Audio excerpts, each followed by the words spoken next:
Hello guys, and welcome back. Today I'll show you how to completely uninstall Valorant from your PC. Firstly, you need to disable Vanguard.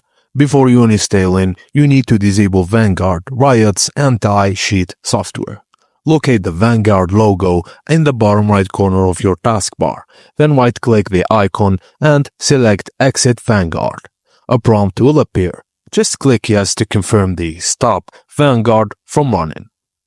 Now, press Windows key plus L to open the Settings app.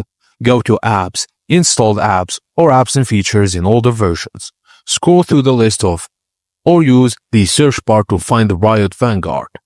Select Riot Vanguard, then click Uninstall, and follow the prompts to remove it. Stay in the Apps section of your settings, find Valorant in the list of installed apps, then select it and click Uninstall again and complete the process. And that's it guys, thank you for watching and please don't forget to like and subscribe for more.